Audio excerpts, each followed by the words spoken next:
The most powerful nervous system intervention available to you is something you already do every day without thinking. You move yourself forward, one foot at a time, through space. Walking is so ordinary that almost no one takes it seriously as a tool, which is unfortunate because it does something nothing else does. What I want to give you in this video is the picture of why walking changes your nervous system state more reliably than almost anything else you can do, the specific mechanisms that make it work, and a 10-minute walking template that turns an ordinary walk into a deliberate reset. By the end, you'll know how to use walking on purpose instead of by accident. Here's what's happening when you walk. 3 things, all at once, all of them speaking to your nervous system in a language it understands deeply. First, there's the bilateral motion. Your left foot strikes, then your right, then your left, in a rhythm.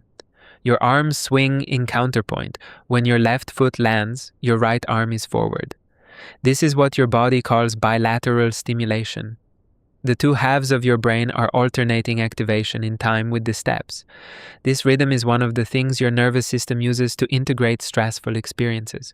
When something stressful happens, the activation can get stuck in a loop, processing in just one part of the system.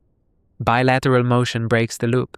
It cross-references the 2 halves of the brain, and the activation moves out of the stuck pattern. Second, there's the gaze. When you walk outdoors with your eyes looking out at the horizon, your visual field is wide. It's not the narrow tunnel of a screen 8 inches in front of your face. It's a panoramic field, with your eyes scanning slowly and softly. This soft, wide gaze is one of the most direct signals of safety your nervous system has. Predator mode is narrow vision, focused on one thing. Safety mode is wide vision, taking in the whole scene. You can't be in fight or flight and have soft eyes at the same time. The wide gaze of an outdoor walk pulls your system towards safety, just by being. Third, there's the gait itself. The steady rhythm of walking is what humans evolved to do for hours every day. It's the movement pattern your body knows best. When you walk, your breathing settles into the rhythm. Your heart rate climbs only a little. Your muscles work in their natural pattern without strain. The body recognizes the activity as the default and lets its guard down. Put those 3 together, bilateral motion, wide gaze, natural gait, and you have a perfect storm of regulation signals. This is why a 10-minute walk can change your state more than an hour of trying to think your way out of it. You're not thinking your way out. You're walking your nervous system through the doorway it's been looking for. Here's the 10-minute template. Before you go out, take 1 breath. Notice what you're carrying. The walk works whether you can name it or not, but the noticing primes the reset. Step out. Walk for the first minute or 2 at whatever pace your body picks. Don't try to walk fast. Don't try to walk slow. Let your body pick the speed it wants. By minute 3, do one thing on purpose. Soften your eyes. Look out at the horizon instead of at the path right in front of you. If you're in a city, find the longest sight line you can, down a street, across an intersection, up at the sky. Let your eyes go wide. They might want to track to your phone, or to the ground, or to one specific thing. Pull them back to the wide gaze. Hold it. By minute 5, check your breath.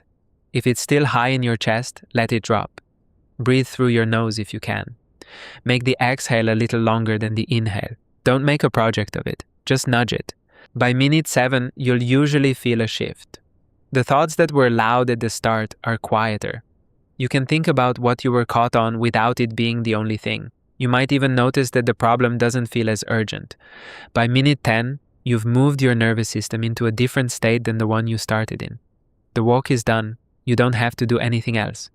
This template works whether you have 10 minutes or 30. The first 10 minutes do most of the work.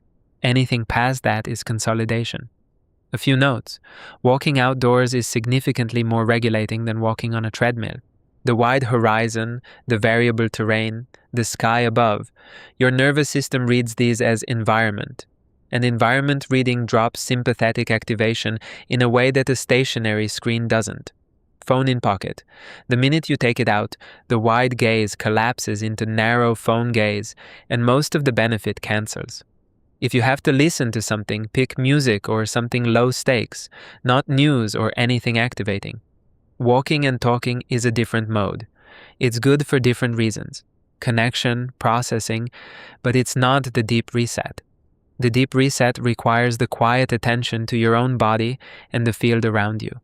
You don't need fancy shoes, special clothes, a destination, or a tracker. The walk is the thing. What I want you to take from this: walking isn't a workout. It's a regulation tool. It's the most reliable nervous system intervention you have access to, and it costs nothing, and you already know how to do it. The only thing you have to do is walk on purpose, with soft eyes and a wide gaze, and let your body remember what it's for. Thank you for watching. If you saw the last video about how blood sugar crashes can mimic anxiety, walking is the partner move for the food piece. A steady 10-minute walk after a meal moderates the glucose response and gives the nervous system the bilateral discharge it needs. They go together. Subscribe so you don't miss what's coming.